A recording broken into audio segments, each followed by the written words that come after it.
Hi friends, welcome to you all for the Kerala Public School online classes.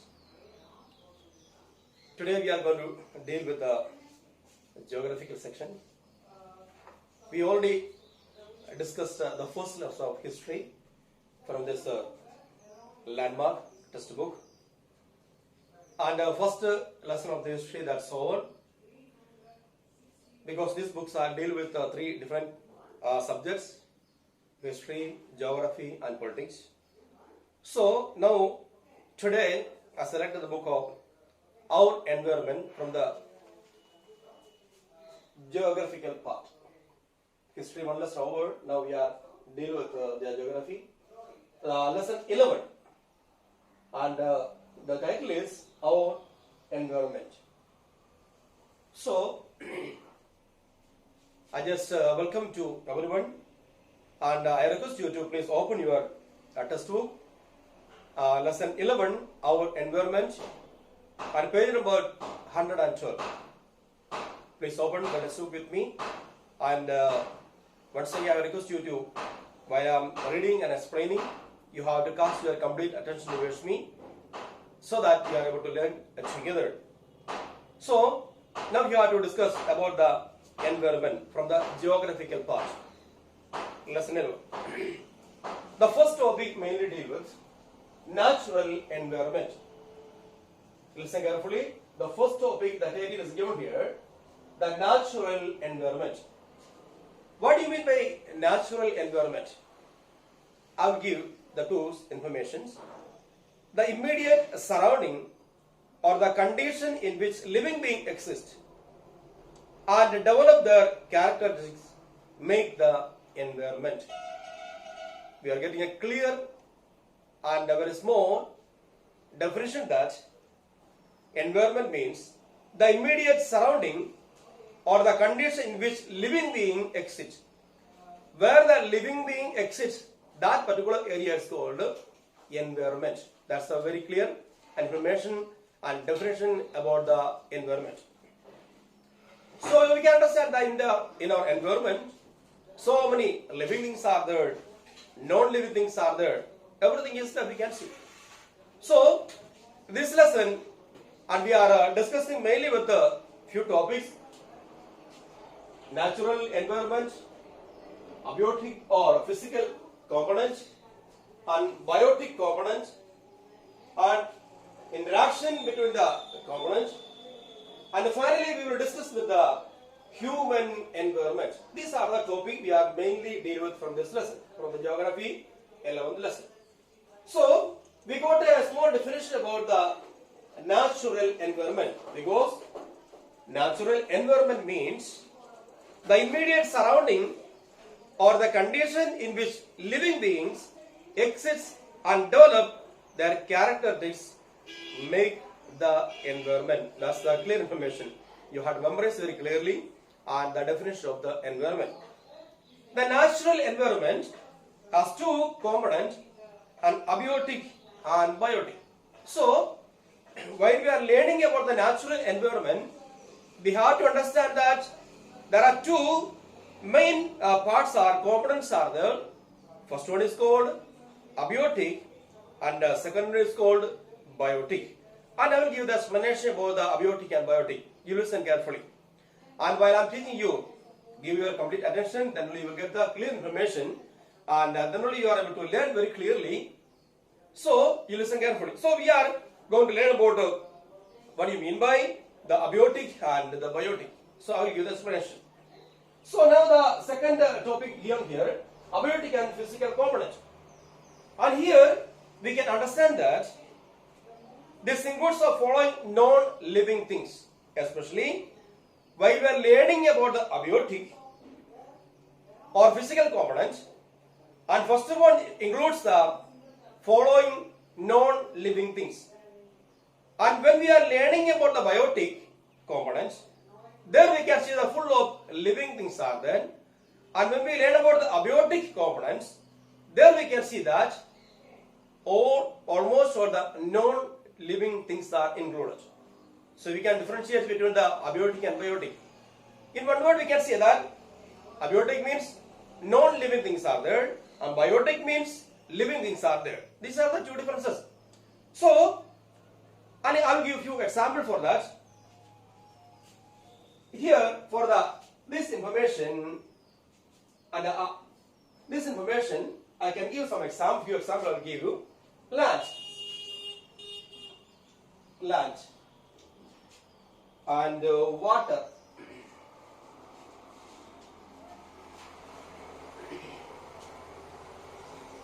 Air. You understand that examples for the abiotic. Abiotic, you understand that maybe non-living things are included. That's the components are there. So you know that maybe that. Another example, you know the water. And the third example I have given to you, that's air. This all, land, water, air, this all will come under the abiotic components in our environment. So, you know that the land we can see the lithosphere, that's maybe the earth crust. We are able to understand the earth crust. That's the maybe the lithosphere. And in the lithosphere is a solid crust on which human beings, animal and plants exist. You know that we are the human beings and almost all the living things are existing on the crust of the earth. That's the crust of the earth. That's the lithosphere. So, even living things also living on the crust. That's very clear. So, examples for the maybe the abiotics, we will get that maybe especially example for land, water and air. And you know that secondly, we discuss about the water.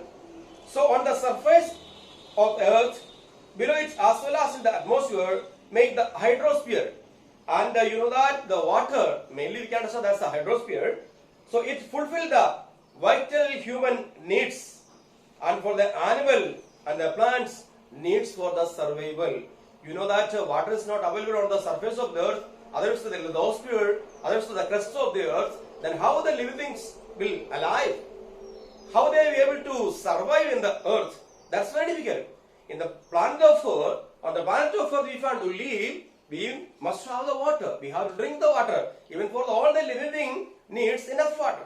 So without water, we are unable to survive. So water is needed. But that also will come under the abiotic maybe component. So examples I have already given: land and water and also air. You know, land is not there. How we will make the buildings are there? How we will stay there? How we will survive? Land is not available. So land will come, water will come, and also air will come under the maybe the abiotic component. That's very clear. So, and the third example is maybe air.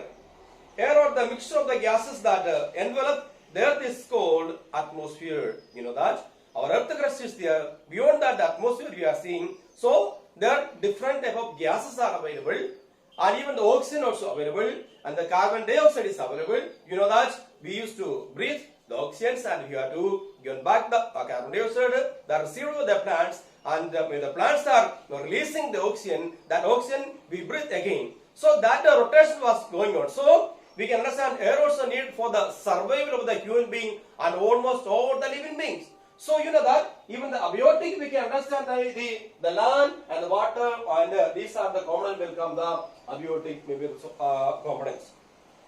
And when we go ahead about the biotic components I already explained that all the living things are included. In the abiotic component we can understand all the non-living things are available, but in biotic component we can understand that there are almost all the living things are included. That's the component, living things are there. And you know that this includes all forms of the living, including plants and animal. Even the human being, the plants and the animal, all will come under the even the biotic components. That's examples. And also, if you are going ahead and say little bit more about that the living beings are generally found up to a height of 6 km in the atmosphere and up to the depth of the 7 km in the oceans. You know that we are going ahead maybe nearby the 6 km and the atmosphere plus maybe the 7 km for the depth of the oceans, and all together we can say maybe nearby 13 km. You listen, 6 plus 7 not on the 13 kilometer, maybe we can see the atmosphere. Okay, so the atmosphere is there. So these are the atmosphere, these are the areas, all the biotic component we are able to see. That means human beings are there, animals are there, plants are there. This all will come under the biotic component. So these are the 13 kilometers, the biosphere is there. This biosphere, we can see almost all the living things. I hope that you understand about the differentiate between the abiotic and biotic.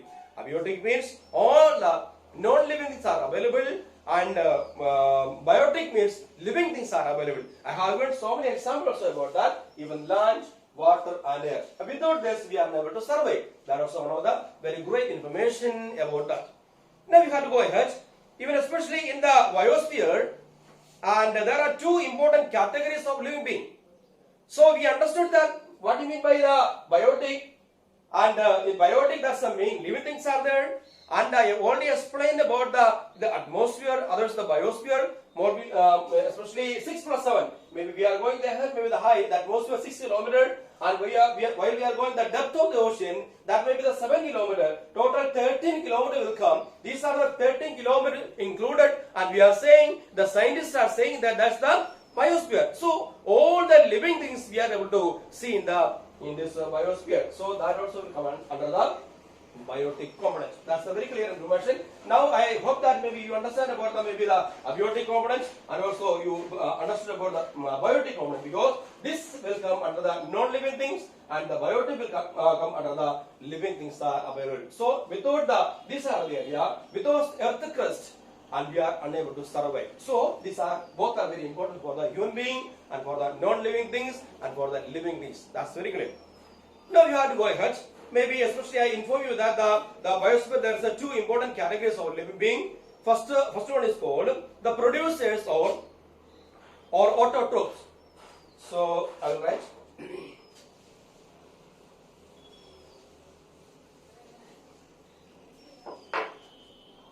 First one is called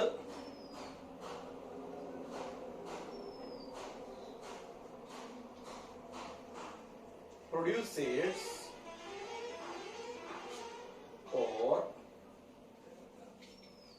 autotrophs. Okay, there are two components are there. So first one is called the producers or autotrophs. So I'll explain. I'll give a brief explanation about that. And producers of autotroph means organism that produce their own food directly from the environment. So very clearly we are getting information about that. The producers of autotrophs means that the organisms that produce their own food directly from the environment. So those things are directly producing the food from their own environment. That all will come under the producers and autotrophs. Are you clear what I am saying? Listen to me carefully. So the producers and the autotrophs may be almost the organisms, they themselves producing the food from the environment. That is called the producers and autotrophs. And second one is that that's called consumers.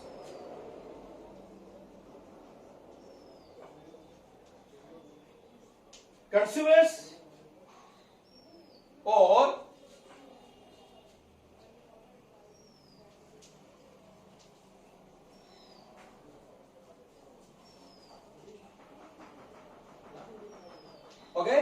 heterotrophs. So the first one is producers are autotrophs, and the second one is called the consumers or heterotrophs. So what is the difference between this?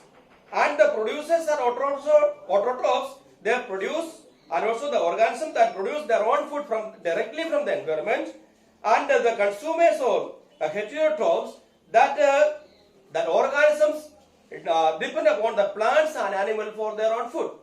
And I can give a few examples for that. Maybe the human being and animals, because we are depending upon the plants and animals, and sometimes we are for eating purpose we are preparing the plants, and from there we are producing the food, and also for the animal, for the meat and everything. So we are depending upon the plants and animal, and we are making the food for our own survival. So it's very clear that maybe the first producers and autotrophs, they themselves producing with the food for their own food from the environment only, but this second, the consumers, they mainly depending upon the plants and the animal for their own food and for their own survival. That's the two different categories we can see from this topic.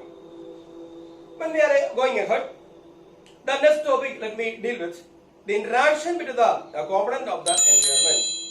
So, these two components are there, abiotic and biotic, and we understand about the producers and consumers, and now how they are interrelated and what are the interaction between each other. About that, we are going to learn from this paragraph. So, the interaction and relation between all living organisms amongst themselves as well in which their physical environment, otherwise natural surrounding, form a complex system referred to as an ecosystem. You know that there will be an ecosystem. So, according to the system only, all the living things are following, then only they are able to survive over there. And I can give that, there are some examples of that. And there are some area, just like the desert. And there are some people, maybe they are living there. There are some animals we can see, they can live in the deserts areas, especially you know the camels. You know that even the ox and sheep, these are the animals unable to survive in the desert areas because there is very hot. The climate is entirely different because they are unable to survive in the deserted areas because hot is there. And you know that for the camel there is no more problem because there will be a deserted particular region, there will be a particular ecosystems are there, and those animals, those living beings are already there. They are just following that ecology and ecosystem. They are able to survive there, and all the people, the rest of the people, they are unable to stay there. They are unable to survive there. Only few days they may live, and after that there will be they have to go away from that particular region, otherwise ecological environment. They have to move from there. Otherwise, they have so many problems. So the ecological systems are there, and you know that does research, and also there are some other lake areas are there, and lakes are there, and coastal areas are there. So every area there will be a particular ecological system, and the living things are following, maybe adjusted with that region, otherwise the ecological system, that animal, that living things only, they can live there. Even we are unable to see so many, maybe that living things, especially even the plants, and having so many leaves are there, that plant are unable to live in the deserted areas. And deserted areas, you know, the cactus, there are so many plants that we can see, but without leaf. Because the rain is not proper, they are not getting the rain properly, so they are unable to survive. So, they are shed the leaves, and also there are some plants are there, which can survive there, that plants only available in the deserted areas. So, you know that there's the ecological systems are there in our environment. Now, finally we have to discuss with the human environment. So, we already discussed these are all the topic, and natural environment, abiotic and physical components, and biotic components, and interaction between the component. Now we have to go for the final topic, that is called human environment. And what do you mean by human environment? The human environment includes all human creations and activities. Human beings have continuously adapted their physical environment and also affected it since the earlier times. You know that human environment includes all human creations and activities. That's very clear. Now we can understand that in the past, human needs were basic, simple, and a human being did not disturb the environment much. We know that the early time, and there are so many people are not available that time, very less people are available. That purpose only we need only less component, less thing from the environment. But you know that nowadays the population increased, and population increased that because of that purpose we needed so many things, and we are always disturbing our own environment. And in the early period, people are not disturbing even the forest. There was no more deforestation. There was no more problem. Even the climate everything was very clear. And they are depending upon everything for agriculture. But nowadays we are unable to depend upon the agriculture and the environment because climate is almost changing. Because the human being disturbed and our own complete maybe the climates and the complete environment. That purpose only everything completely changed. So we have to understand that over a period of time, with the increase of the population, human being need also increased and people started to expand their area of influence. You know that early time needs are very less, and the maybe the decades are over and years passed away. Then we can understand that needs are increased for the human being. So what they will do? They will disturb almost the environment. So we can understand the forests were cleared to get land for agriculture. So the human being increased, the population increased, so the human being depend on the environment, and also the forests were cleared to get land for the agriculture. That's very clear. And new towns were built. And also animals were killed for food and other needs. You know that so many things have happened because the population increased. That's very clear. While you are reading, you will get a very clear picture about these other things. And the human population increased, because of that needs of the people also increased. Even less people are there, less needs are there. Population increased, that means needs are increased. So what happened? Deforestation take place. All these activities have had adverse effect on the environment, because the human needs are increased and people try to do the agriculture, they try to clear more forest, and forest became less. And you know that there are so many animals are in the forest, where they do live, because they are not getting enough places, because human for their own purpose and to fulfill their own needs, they started to expand the area of the influence, and the forest became decreased, and needs of the people increased, and so many animals are there, plants are there, cut off and killed, and all the because of the activities, and our environment, our ecology completely disturbed. So deforestation also came.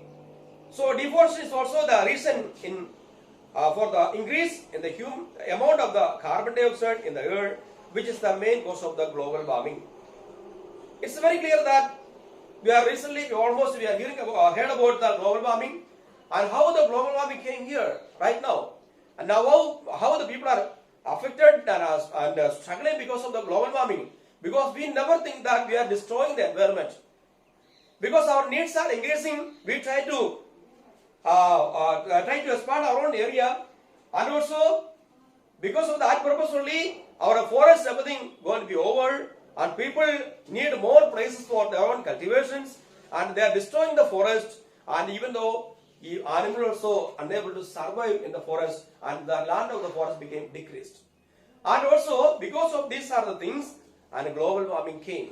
And here very clearly says that deforestation is also the reason for increase in the amount of the carbon dioxide, because you know that always we understood that about the plants, and plants releases the oxygen, and also we are releasing the carbon dioxide, and plants are received by, and also they are releasing, the plants are releasing the oxygen that we have to adopt, we have to receive. So we should breathe. So because the carbon dioxide may be increased, that purpose only automatic global warming came to our own earth, the face of the earth. So we have to understand that while we are living, we should not disturb our environment. That's very important. Now people are not thinking about, always they are thinking about their own needs, and they never think about the environment. If we are going like that, there will be so many problems, just like the global warming, we have to face it. And we are unable to survive. That purposely, we have to keep safe our forest and everything. We have to keep our environment very clearly. That's very important. So, the lesson is over. So, we discussed these are the points, especially the natural environment. And point number 2, abiotic or physical components. Point number 3, the biotic and components, and the interaction between the components. And the last point we discussed about the human environment. So these are the topics are given around 11th chapter. So I have given very clear explanation about that, and you have to read very carefully again and again. And terminologies are difficult for you. Go through the study and find out the meaning and try to learn about that. Then read again and again. You will get a clear understanding about these lessons. So the lesson is over, and now I request you to everybody. There are some objective questions are given there maybe the last page of maybe page number 114, and go through the terminologies and maybe the exercises given there, and try to find out the answer from the textbook, write it down and memorize. And I would like to wind up my class for today. And I hope that you all understood this small lesson. And next, maybe we will discuss about the politics, first lesson from this textbook only. And I love you. Tata. Bye. Thank you very much.